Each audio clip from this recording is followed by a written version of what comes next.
Què en saps del Cluedo? El Cluedo és un joc de deducció que consisteix a descobrir qui ha assassinat el propietari d'una mansió, amb quina arma i a quina sala. Els jugadors representen els diferents convidats, alhora sospitosos, que investiguen la mort del seu anfitrió, Mr. Black.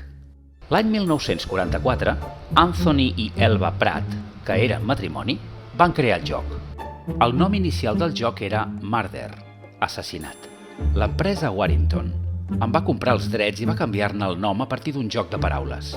Clue, pista, i Ludo, nom que rep en anglès el parxís. Originàriament els personatges tenien noms relacionats amb els colors.